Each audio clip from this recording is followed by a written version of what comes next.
रह जाता है कि क्या तब तक उस जनता को मरने और पिटने के लिए वहां पर छोड़ दिया जाए कि लगातार वो बस गुहार ही लगाती रहे, क्योंकि हम ये मानते हैं कि वो भारत का हिस्सा है, लिहाजा वहां रहने वाले भारतीय नागरिक की तरह हम उसको सोचते हैं। लेकिन बड़ी खबर यहां पर यह है कि पीओके ने अब मोदी सरकार से मदद की गुहार लगाई है, यानी वहां के लोगों ने वहां हो रहे अत्याचारों पर भारत बोले, भारत संयुक्त राष्ट्र में इस मुद्दे को उठाए। ग्लासगो में पीओके के दिग्गज नेता अमजद अयूब ने यह अपील की है। संयुक्त राष्ट्र पाकिस्तान के राजदूत को तलब करे। मुजफ्फराबाद में पाकिस्तान के खिलाफ प्रदर्शन जारी है। पाकिस्तानी सेना की बर्बरता से अधिकृत कश्मीर के लोग परेशान हैं। हत्या करना, गोली मारना आम बात है वहां पर।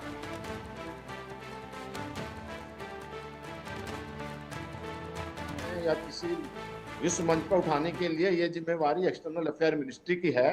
इसमें जो है फौजी सेना का कोई रोल नहीं आता।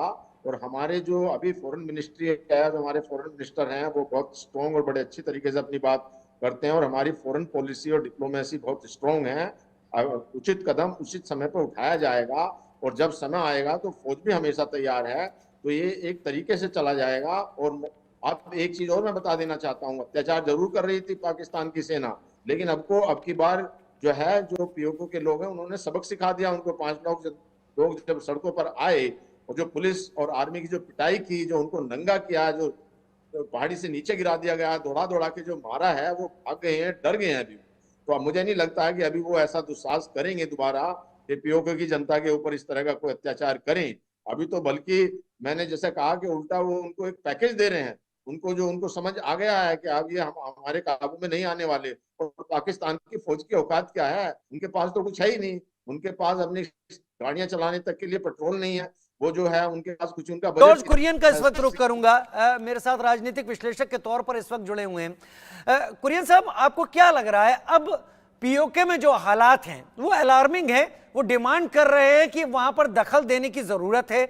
वो डिमांड कर रहे हैं सीधे दखल ना दिया जाए तो डिप्लोमेटिकली दखल दिया जाए। वो डिमांड कर रहे हैं कि केवल यह कह देना काफी नहीं है कि वहां पर फोर्स इस्तेमाल करने की जरूरत नहीं है, पीओके एक दिन खुद ही पाकिस्तान से अलग हो जाएगा, तब तक तो न जाने कितने लोग वहां से गायब हो जाएंगे, कितने लोगों की हत्या कर दी जाएगी। क्या अब वक्त नहीं आ गया है कि भारत डिप्लोमेटिकली इसमें इन्वॉल्व हो? क्योंकि लगातार पाकिस्तान भी भारत को इंटरनेशनली इसी तरीके का इन्वॉल्वमेंट लेकर परेशान करता रहा है।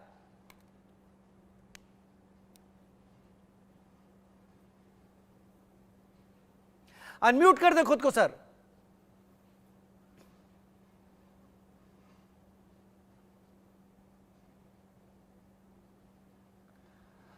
आपकी आवाज हम तक नहीं आ पा रही है। मैं कोशिश करूंगा कि बहुत जल्दी आपकी आवाज का ये टेक्निकल ग्लिच सॉल्व हो जाए। अवधेश जी का मैं रुख करूंगा, मेरी तरफ हाथ भी उठा रहे हैं। अवधेश जी, इस सवाल पर आप ही जवाब दे दें। कब तक इंतजार कर? रक्षा मंत्री ने बड़ा अच्छा बयान दिया था। राजनाथ सिंह जी ने कहा था कि हमें आवश्यकता ही नहीं है कि अब दखल दें, लेकिन तब तक तो न जाने कितने लोग मारे जा चुके होंगे। देखिए राजीव जी, अब कोई मरने वाला नहीं है। ये भारत की जनता है। पीओके भी हमारा, पीओके में रहने वाले भी हमारे लोग हैं। अभी बता रहे थे हमारे जो आर्मी ऑफिसर बैठे हुए हैं, वो बहुत अच्छी बात बता रहे थे कि वहां के जो पीओके में रहने वाले, वो घर से बाहर निकल उनको मार रहे हैं। जो भारतीय सेना है जो उनको परेशान कर रही है, उनको मुंहतोड़ जवाब दे रहे हैं। वहीं दूसरी तरफ आप देखिए, हमारे देश में कुछ ऐसे लोग हैं जो कहते हैं कि पाकिस्तान की इज्जत करिए, इज्जत करना के सीखिए, पाकिस्तान के पास एटम बम है। अरे भाई, कैसी बातें करते हैं आप, ये सोचिए।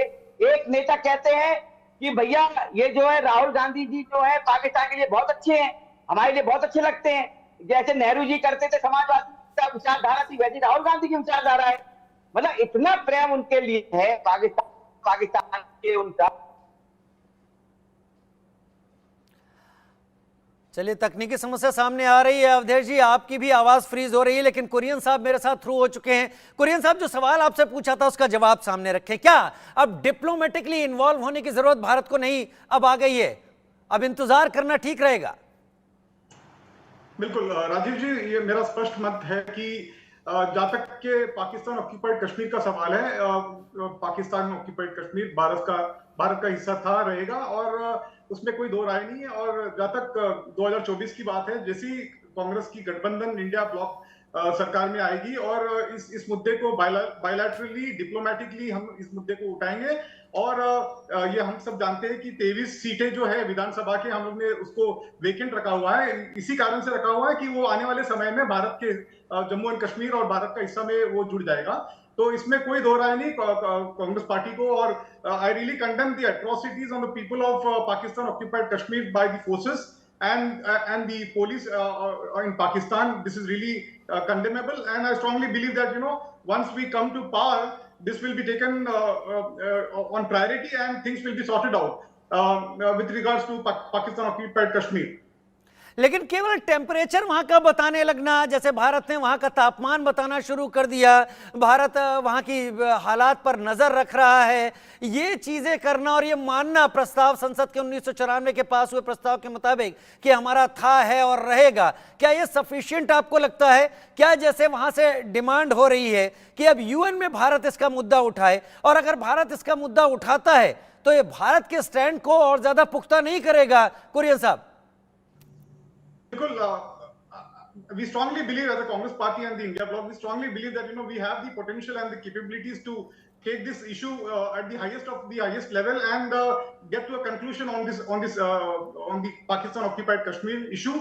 At the same time, I would also like to convey my reiterate to the audience that as a Congress party or the India bloc, we don't want to capitalize on the opportunity for political gains and for vote bank politics. So we will keep this aside at this point in time, but we condemn the entire incident that has come to the fore. But when we come to power, we will take this strongly at the highest of the level, and bilaterally and diplomatically we will come to a consensus so that the Pakistan occupied Kashmir area with the people of the local level they have a lot of consensus पर आने की बात करना